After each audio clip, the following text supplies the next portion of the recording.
In this video, I am talking to or rather she's ringing me. I spoke to her about doing a proper video discussion. She said, I don't know how to do it. And so I'm settling with just a phone call, which I hope to capture. She reached out to me in the comments of the Witch Farm series of videos we did and said about her house in Wales was also terrifying. I was intrigued and I would love to hear her story. That brings us to now. Also, the people that moved into the house afterwards as well, they experienced things. What sort of year was this? This was going back late 70s to the early to mid 80s. Yeah. So it's a long time ago. I'm in my 70s now. Yeah. But I've never forgotten it, and it's affected me basically for the rest of my life. Would you say that the supernatural was not something that you were enthralled by before? No. Yeah, it's not your thing at all. No, it's not my thing. Well, since it happened, I've kind of always looked for answers. Yeah. If that makes sense. Mm. And there are no answers. I can't find any answers to it. Yeah. Just one of those things that seem to happen. So take me to you moving in and who lived there. It was vacant when we moved in. Mm. We moved, we'd seen it in the summer and it was empty already. Yeah. And then in the early autumn, when everything was sorted out, we moved in. And as soon as I moved in, I just had a feeling that we'd made a mistake. Really? So this was a house that you obviously looked around. You and your husband or children or? Yeah. Yeah. We looked around. It was the time when people were looking for bigger houses, Yeah. older houses, and renovating them, getting out into the country as well, away from the hustle and bustle. But we wanted something a bit different with some space. Yeah. Because we had 3, or at that point 2 grown boys. Mm. And we thought, well, this is our forever home. We're going to get big. Yeah. So we wanted space. And we saw this and we just thought, great. It's a good price. Mm. It's got a piece of land with it. And we can go to town and we can renovate. And we worked on the house for the best part of 5 years. Yeah, somebody didn't like us doing it. Definitely. Well, yeah, renovations often stirs things up. Yeah, definitely. So, can you describe the house at all? Is it a semi-detached or terrace or?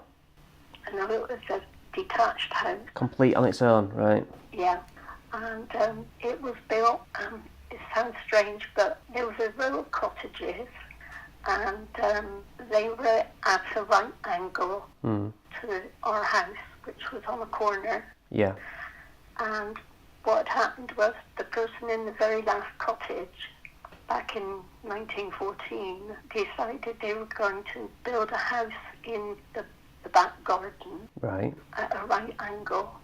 And other family members were going to move in and live there. And they had a large piece of ground at the front of the house and just a small backyard. And the only access was up a side lane that was to the back of the cottages. And the rest was just allotment and common ground going right up to the common.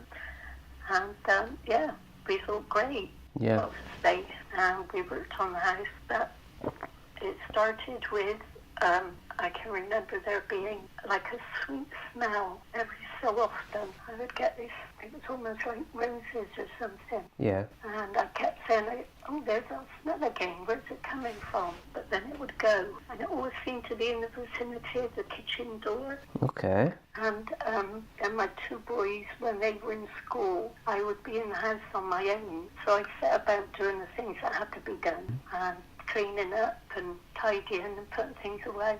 And if I was downstairs, I could always hear like somebody talking upstairs.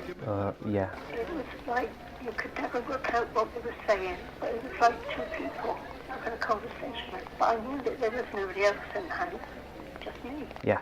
And especially when I was hoovering, I would hoover downstairs and I would hear it mumbling upstairs, turn off the hoover and it'd stop. Huh, interesting. And then as soon as I carried on hoovering, again, the voices would start again. But you could never ever catch what they were talking about. But it was like two people having a conversation. Do you think it was two males, a male and a female, or don't you know? I don't know. Yeah, you can't hear, just voices. I honestly could never make it out. Because as soon as I would stop to listen, it would stop. Was that frightening then? Were you? Yeah. For a long time, you kind of don't say anything to the other members of the family, especially the children. Oh no, yeah. You don't want to scare them. And if I said kind of odd things to my husband, he kind of dismissed it. Oh, don't worry about it. Nothing. Imagination. And I thought, I just used to feel uneasy. I used to feel, again, as though I was being watched. You always get this feeling that there's somebody watching you. Especially when I was at the sink in the kitchen. I used to feel as though somebody was behind me, watching me. And when we started the work, my husband's uncle was a builder, had been for years. And he said that he would come down and he would work on the house with us. And we'd gone on to bed after they knocked down like a coal shed that was built into the house. You accessed it from outside, but it was built into the house. It was, jutted out.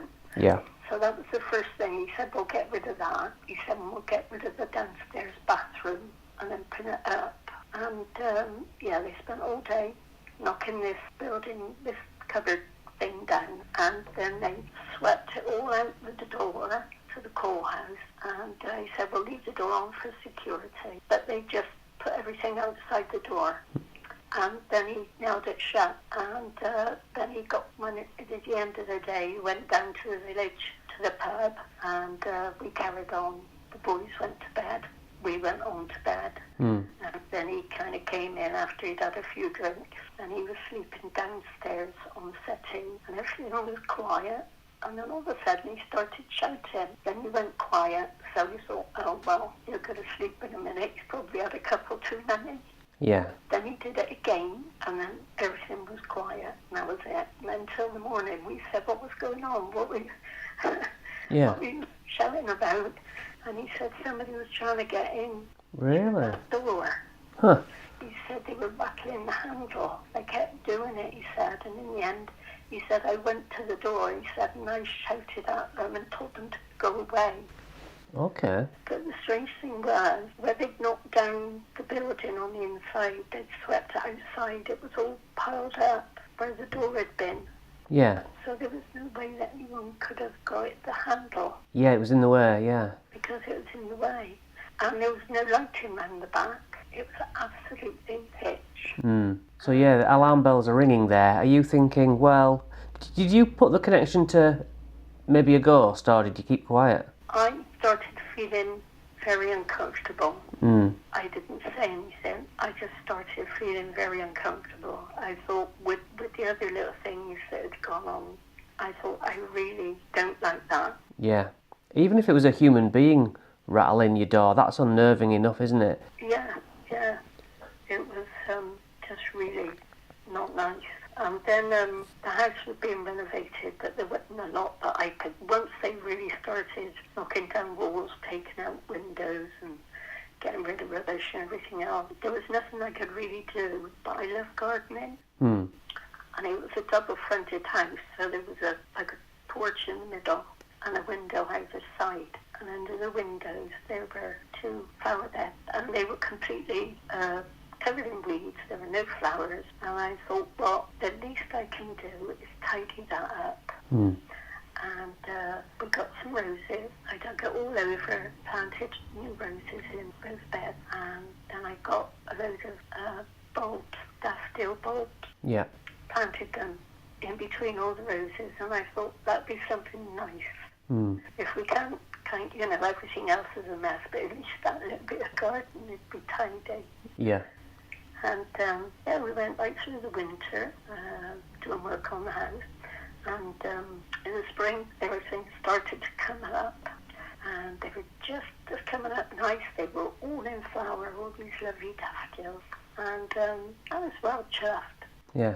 And then one morning, I got up and I drew the bedroom curtains. And I saw a daffodil on the path out the front.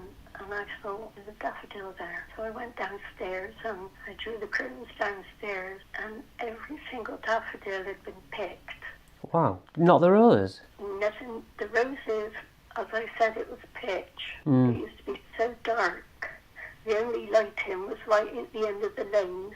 And we had high hedges, but there were no footprint because it was muddy, and there was not one footprint in amongst the roses. None of the roses had been trampled, but every daffodil was picked, and there was this one on the path, and I thought, oh, some bugger's had all my flowers. Yeah. What was he doing coming into my garden, picking my daffodils in the dark? And when I went out into the lane, they'd all been stuffed into the hedge, all the way down the lane. Oh, weird. Yeah. That is weird. Another time I came out to take the boys to school, and there was a broomstick leant up against the hedge by our gate. Right. That's unusual. I've never seen, you see them in films and you see them in magazines, but I must be honest, I've never really seen them for sale. But this was a full-size broomstick propped up against the side of the hedge, and I thought, where in the hell did that come from? Yeah. And there was, as I said, there was some allotments on the other side of the lane, and there was somebody in there working on their garden. And I said to him, excuse me, is this yours? And he looked at it, he said, no. And I said, do you know anyone that uses it in the allotment? And he said, no. Yeah. And I said, okay, well, if you hear of anyone, I said, I'm going to leave it there so they can collect it. And he said, well, all right. He didn't seem that interested in it. Yeah. And I didn't want to touch it. And by the end of the day, it disappeared. It just went. I never saw anyone come up by the gate. I never heard anything. It just went. Okay. My husband saw things. He changed. He started getting, we all realised that there was something going on in the house at a point. And his attitude changed. He wasn't happy. He started being very kind of verbally aggressive. Oh, character change. There was definitely a character change. Yeah. To the point that I had to get the doctor to him one night, and because he was continuously, one of the boys had brought home from school a little song that they had to learn. The son has got his hat on. Right. And it was written down for him to learn because they were going to do it in school. And in the kitchen I had a wall, and I used to put everything up, pictures and things like that they did. So I stuck it up as a reminder so that he would learn the song. And my husband saw it, and he started singing it. Son has got his hat on, hip hip hooray. The son has got his hat on, we're coming out to play. That was it. Yeah. We started singing it over and over and over Wow. and over. And the more I said, it got to a point where I kind of said, enough. Yeah. Forget the song. But then it was like he was doing it deliberately to taunt me. Yes. That is frightening. And it was like he right in my face. Yeah. Or he'd come up right behind me and say it in my ear. Whoa. And he'd sing it over and over again. And I felt very kind of alone. Yeah. And I felt like I had to protect the boys. But would these moments pass though? Would he then become himself again after an hour or so? No. No, he's obviously He affected. He lessened a little bit, but there was always that undertone. Yeah. And it never left him. Really? So did he ever tell you what things he witnessed? Yes, I can remember we got into bed one night, we hadn't been there long, and he went, oh dear. And I said, what is it? And he said, a smell. I said, I can't smell it. He said, my God, he said, it's terrible. He said, I keep smelling it, but he said, this is really bad. I said, I can't smell it. He said, it stinks. He said, it smells like really bad feet. Yeah. Really stinks, he said. And he said, and it seems to be right in between our head on the pillow. Mm. And then another time we got into bed, and I noticed that he would, as you would be dropping off to sleep, he'd jump. But this particular time he jumped, and he sat up, and he was awake. And I said to him, what's wrong? What's going on? Because I had my back to him, and I was trying to drop off to sleep. Yeah. And he said, I keep seeing it. I said, what are you seeing? Describe it to me. He said, I get the feeling that there's somebody there, close, when I'm lying down. And he said, when I open my eyes, he said, and just for an instant, he said, there's a face right up close.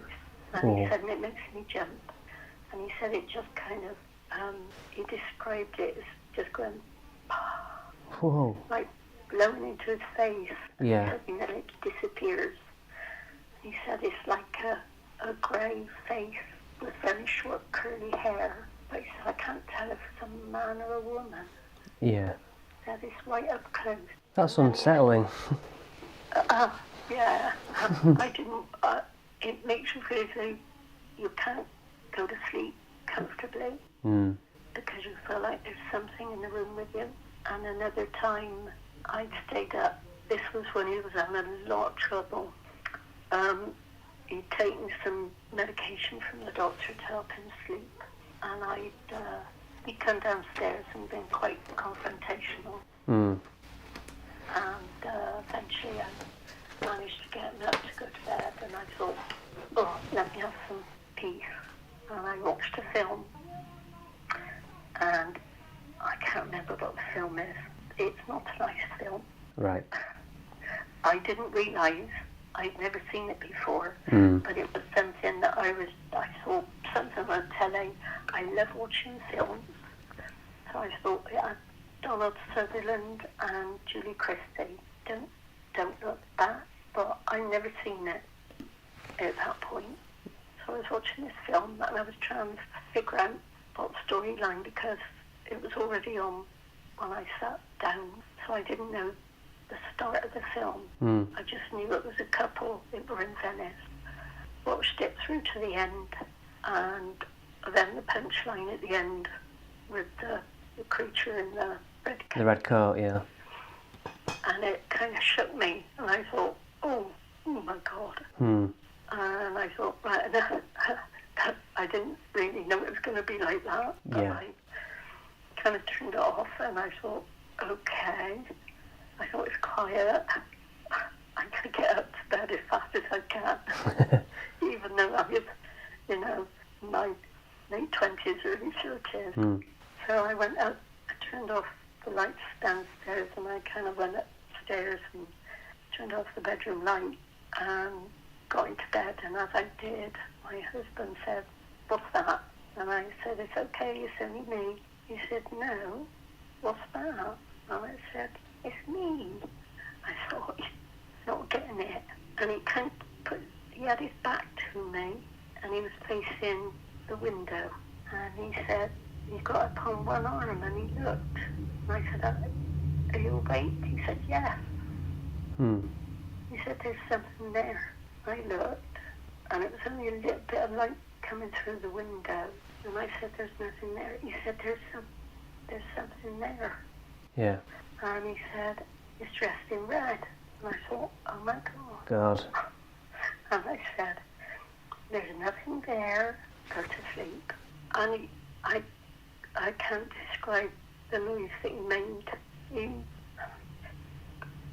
He was nearly crying. He was really upset. Wow. And he said, it's horrible. He said, I thought it was a child. But he said, it's not. Yeah. He said, it's horrible. He said, he's just looking at me. And I started panicking, and I was saying, put the light on. For God's put the light on. He was frozen, he couldn't move. Yeah. Kept on whimpering. Wow. And in the end, I don't know how I did it, but I ran around bed and I flicked on the light. And I said, he said, it's gone. It's gone. Jeez.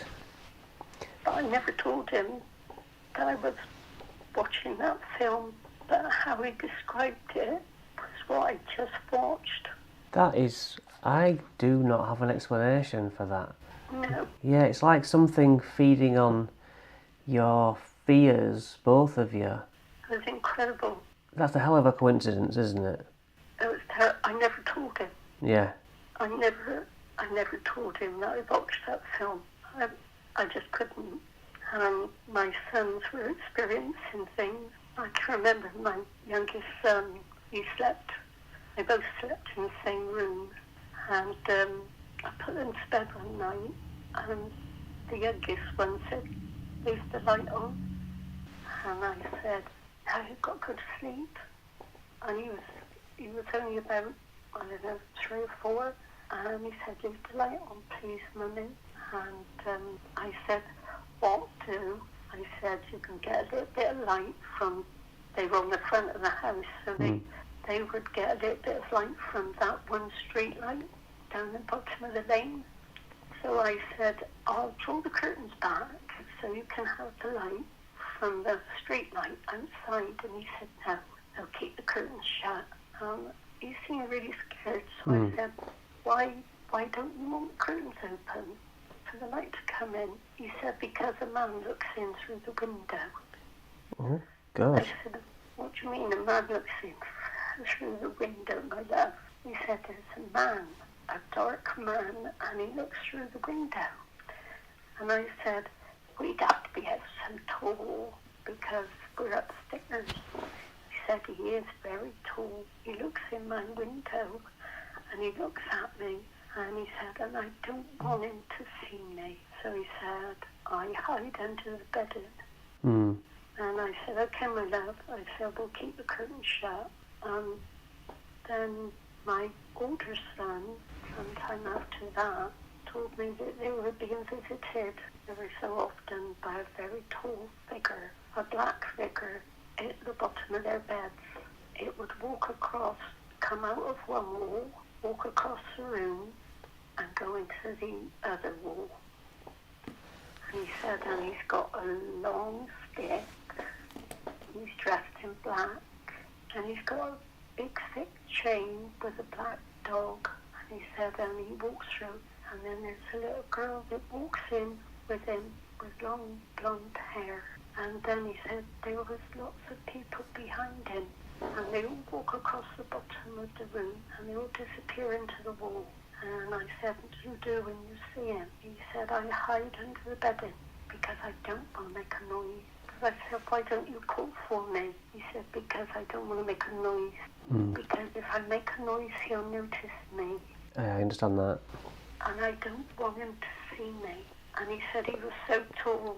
And funny enough, he was telling my husband, because I never experienced it. He's my second husband. Yeah. And I told my husband these things, but I got my eldest son to tell him what this figure was like. And he must have been in his late 30s, early 40s, and he was telling him what it was like. And he got very emotional, quite tearful.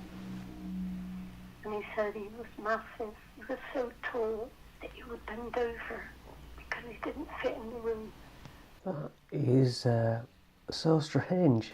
It's horrible, horrible.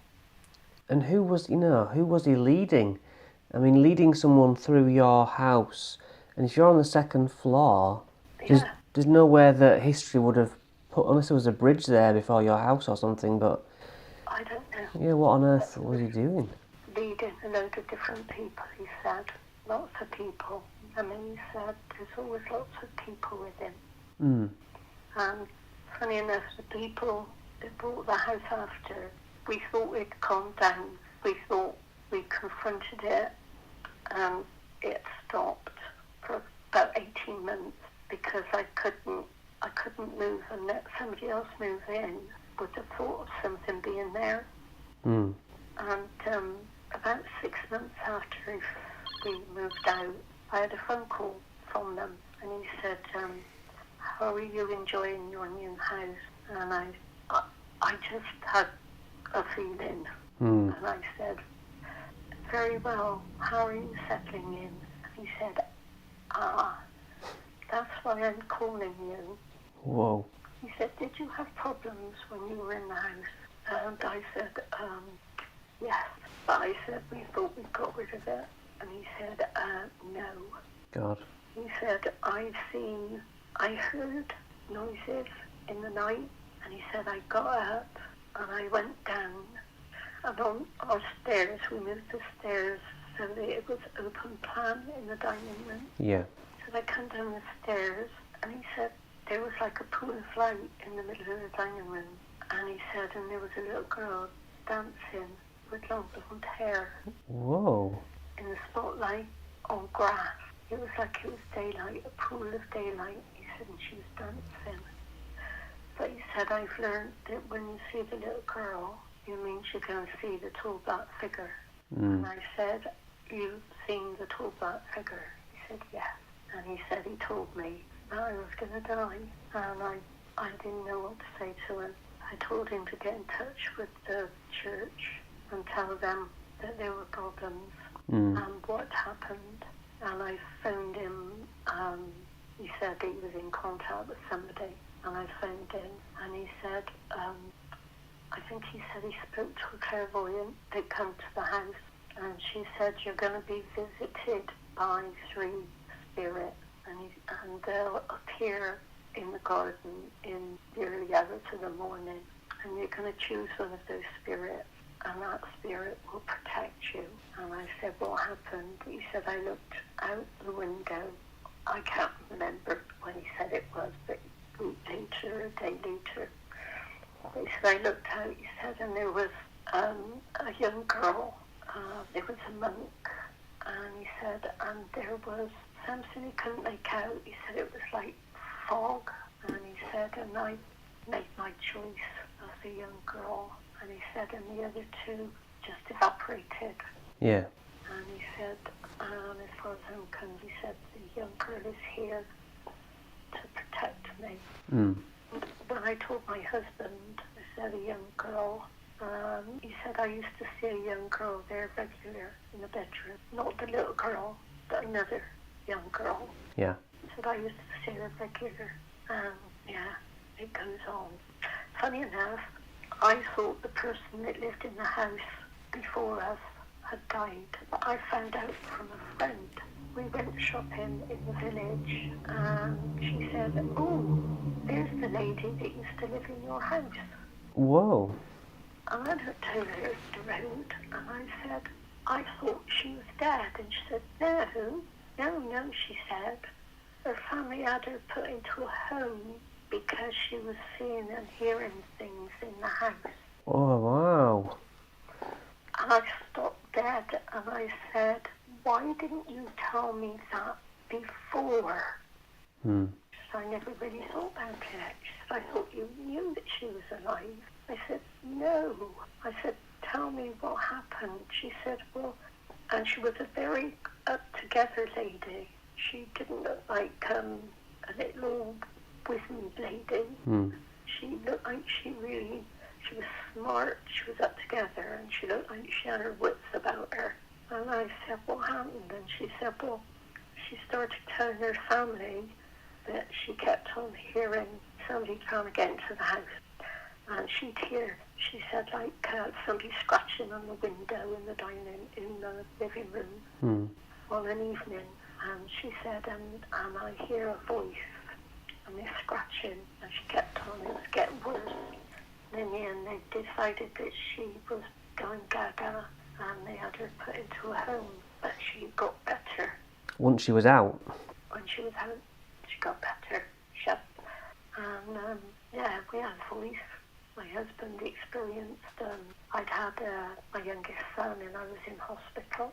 My 2 older boys because of what was going on in the house, my husband decided they'd all stay down at our friend's house.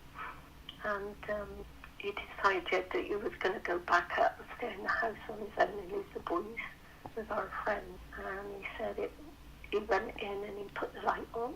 And he wasn't happy, but he thought, I'm not going to be put out of my own home. This is our home. And he said he went in and he put the light on, he put the telly on, and he went into the kitchen and he made a coffee and come back in and sat down and started watching the telly. And he heard something in the kitchen, didn't think anything of it. And then he said he heard a voice and it was saying, get out. Yeah. Get out. And he said, and I just sat there. He said, and it got louder and louder and louder. And he said, and I stood up and I went to the kitchen door. And he said, and it was coming from under the sink. And it was just shouting. He said, really loud at him, get out, get out, get out. And he said, I grabbed the keys and I ran. Yeah. And he said, and I left the telly on, I left the lights on. He said, I just got in the car as fast as I could. And I went and stayed with our friends. And we didn't go back because when I came out of hospital, we came back to my parents' house. And friends wouldn't let us stay in the house. And we just come straight to my parents and we stayed there for 6 months. And we tried to sell the house, but it wasn't the right time. It just wouldn't sell. And after 6 months, nothing seemed to be working, so we knew we had to go back, and we knew we had to face it. And well, I didn't want to go there. No. But we went in, and the first thing I did was I just shouted out, and I said, this is where we live. We've got nowhere else to go. You're here. We got put up with you, and we're here. You got put up with us. So leave us alone and let us get on with our lives until we can get out. And as far as I was concerned, there were no more problems. But I since found out my eldest son said that it still happened, things still happened, but on a very lesser scale. Yeah. I think we normally give advice to like take control like that, you know, that the living has got a stronger energy and you know you're alive, they're not, and so yeah, laying down your claim is often the best thing you've got to do, really. I was angry that I had to come back, and so I vented. Yeah. And I just shouted, and I thought, I don't care what happens, I'm going to let them know I've had enough of it. Yeah. Because there were loads of other things, but yeah. And when I left, I said, I'm never coming over the bridge again. I did go back once and sit outside in the car and look at it. And I just said, no, I want to go. Yeah. And I had to go over. We were on a trip to a leisure park. And I was with a group of young people going to the leisure park. And we stopped at Services? Yeah, services. That's the word. And it was right by the village, overlooking the village. And I can remember just standing, looking and thinking, you're there. Yeah. I knew you're there somewhere. And I just wanted to get on the coach and go in. And that's the only other times that I've been over there. Yeah. That's life-changing, isn't it? I mean, your whole perspective is like shifted. Yes, definitely. And is your first husband still with us? Yes. Okay. So you remarried, and the guy who bought it off you, who was told he was going to die, is he alive? I don't know. You don't know? I never heard from him. I know the house is still there. I know that it's still occupied because I've seen it on Google Maps. But I don't know. It was such a shock when he found out that it just shook me to my roots, and I just thought, oh, no, no, no, no, no, no. Yeah. But he never came, he never found me again. I don't know what happened. But, no, I was angry because I had an accident. I slipped down the stairs and I didn't realise that I was pregnant. And I lost the baby. Right, okay. I'm sorry to hear that. And I felt as though the house had what it wanted. Yeah. I'd lost a life. Yeah, but that's partly why I was so angry. Yeah. After I gave birth to my son, I didn't lose him. Yeah. After I miscarried, but I blamed the house for the child. And I felt like that's what he wanted. It really wasn't a knife. It wasn't. I don't view any haunting as being a bit of fun, or Ouija boards, or contacting anything as being a bit of fun. Yeah. It's not fun. That's effectively what Liz from the Witch Farm said to me as well. She's like, people think it sounds exciting, but then when it actually happens to you, it's not, you know. No, you think you're going mad. Other people think you're mad. Yeah. I know my mother, she's passed away now, but I can remember when I received a phone call from the new owner. I said to my mum, I said, I had a phone call. Now, I told my parents about what was going on. They'd listened, but they hadn't made a lot, they hadn't really said a lot about it to me.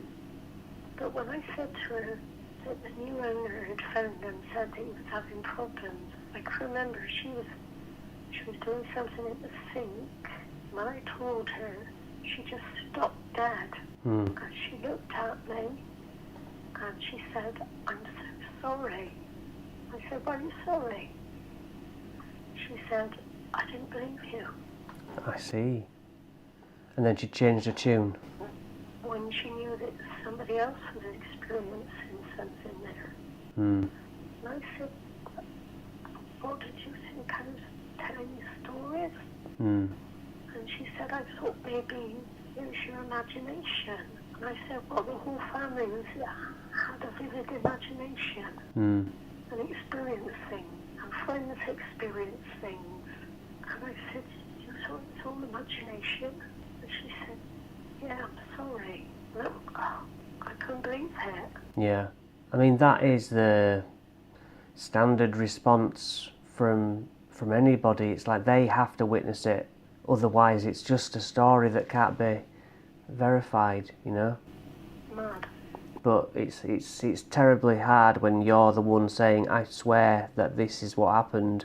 You can't do anything more than that, can you? Swear upon your life that it was real. No. Yeah. But at least he believed you in the end.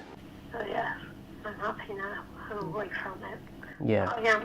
I am super sensitive. It kind of, I'm easily startled.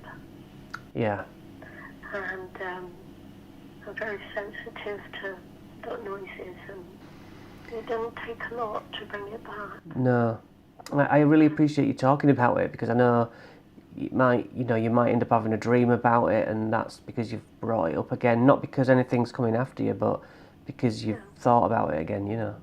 Because I dream about the house where I had problems, nothing on your scale, but those are nightmares that I have, you know, that I have to conquer. You can, if only when you've experienced it, you can appreciate the feeling you kind of get inside you. When you think something, or if you have a bad dream about things, you get that feeling in the pit of your stomach, and you just think, oh God, don't let it start out. Yeah. Yeah, it's weird. So, do you have anything that you do to protect yourself, like crystals, or do you do anything? No, not really.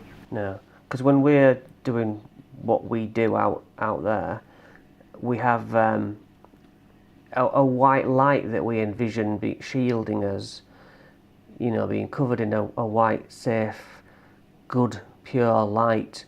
Now, I'm not saying there's any truth to it, but it's a very good mental crutch that we use to, if you're in a worrying state, to think this light pushes anything negative out. And I think it works on that level, that if you know, put your belief in it, it helps. So if you're ever in that worry, just imagine yourself with this white light that's pushing things away from you.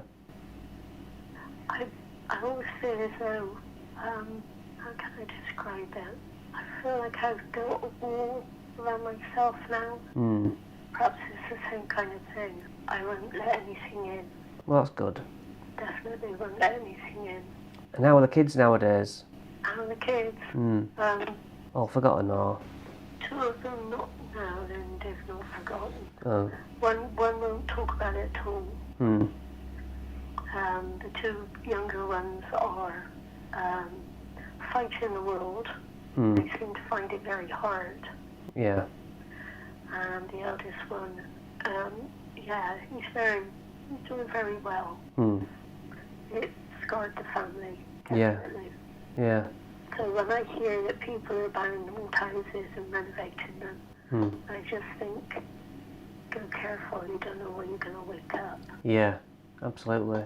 Because you hear of it so often across the world, don't you? That, oh, we were doing renovations and then these things started happening. Yeah. Yeah. It's not good. No. But I just had a feeling as we were doing the work that whatever it was, he didn't want it touched. Yeah. That was one of the messages that my eldest son was told. Yeah. Without telling me. When I thought everything had gone quiet, he said no. He said, I saw him, I think it was the big black figure, and he said he told me he wants everything back the way it was, and he wants the willow tree back in the garden, because we cut down a big willow tree, and he wanted that put back, and he wanted everything back the way it was. That makes a lot of sense then. With the tree going missing, you messed up with your flowers. Did you say that the roses were pretty much left alone? Yeah, you couldn't, in the dark, against the dirt. Yeah. You didn't. Over and it's slightly muddy, because it was early spring. Couldn't see them in the dark. They had their leaves on. Yeah. You would have thought that somebody at least would have trampled on them. Yeah, but none of them were touched. But this all started with that rosy smell as well. Yeah, there was roses. And also, there was a visit. We had somebody shoot a pellet through the bedroom window. We called the police. The 2 young police officers came to the house. I didn't think anything of it. Some kids with a pellet gun, and they smashed the window, and it gone right across the room and embedded in the wall. Minutes before, I'd taken down the net curtains to wash them. Whoa. And then I heard a funny sound. I went up and looked in the bedroom, couldn't see anything. I just saw these young lads going up the common. Yeah. I didn't see anything at that point. But then later on, when we went to bed, I went to draw the curtains, and I thought, oh my God, window's smashed. Because I could see it against the dark sky with the light inside. Yeah. And then I could see there was a trail of glass across the bed, and across the other side of the room. It was embedded in the wall. Yeah. It was a pellet. So we called the police, and they came straight out, 2 policemen. And one of them coming, it was like he had loads of aftershave on, and it nearly knocked me over. It was so strong. I thought, wow, I'm surprised. Oh, nearly choking. I thought, I'm surprised that somebody's not said, go wash. Yeah.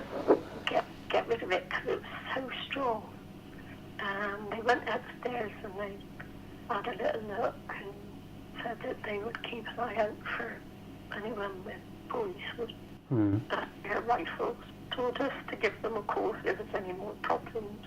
And off they went. And my husband said, oh, well, you know, it's nice they came out, but we'll have to keep an eye on what's going on. They seem very nice, blah, blah, blah. And I said, yeah, but I'm surprised that there were, you know, the aftershave. He said, what aftershave? I said, my God, couldn't you smell it? I said, it's really strong. And he said, no, couldn't smell anything. He said, you're joking. I said, it was so strong I could hardly breathe when he first came in. He said, no, couldn't smell anything at all. But it was just really, really strong smell of like perfume aftershave. Yeah. Overpowering smell. Crazy. That is weird. That is weird. But, yeah, that's very odd. It's a long time ago now for you as well, but you're obviously still affected deeply by it. Yes. Yeah. And I'll be affected. oh yeah. There's a change. Yeah. But hopefully you'll live out the rest of your life in a nice house. Are you happy where you are? Oh yes. It's lovely. Yeah. I love it. That's good. You still doing any gardening? Yes, most definitely. I love my garden. Yeah. And everybody around here knows that I love my garden. Yeah. That's it. That's my story. Yeah. I don't know what it is. No. But it affected the whole area, not just the house. Yeah. It was the garden. The neighbour was having problems as well. When my house when I was 21, I feel like I was chased out of that house. And when I'd be mostly spending my time at my fiancée-to-be. And the last sort of few times I went to my old house, I've never felt so unwelcome. You know, and other people saw old women in my house, etc. And I never saw them, but the TV would turn on, middle of the night blaring, and Never saw anything. but like you say, in all the other houses, like this house I'm in now, just feels like a protective womb. You know, it's got such a different feeling to it. Yeah. Yeah. It feels warm. Yeah. And it was always cold. Yes. We could never get it. We put in the biggest parkway that you could buy, and we had logs burning on it, we had coal on it, and however much we tried to warm the house up, it would never warm up. And I can remember some of the church elders came to have a chat to us about what was going on, and to pray with us and to reassure us. And they were there for quite a while. Nothing happened. But then one of them, the fire was going, but one of them suddenly shivered and said, oh, I feel cold. And I looked out the window and I said, ah, yes, the sun's going down. It's probably going to start.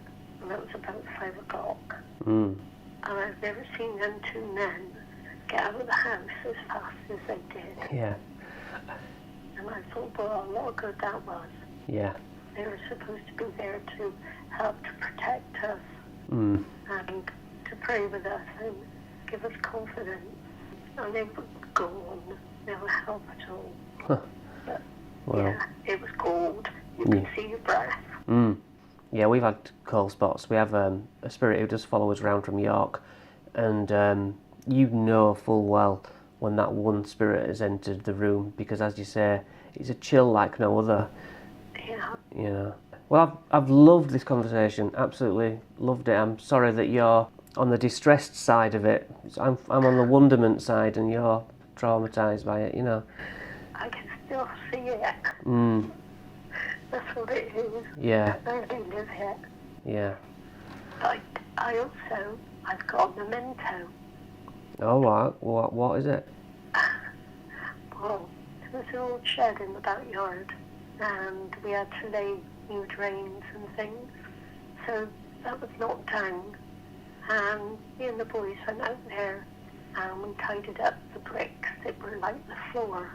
we were getting the bricks up, and there was odds and ends, bits and pieces, rubbish, wood, bricks, stone.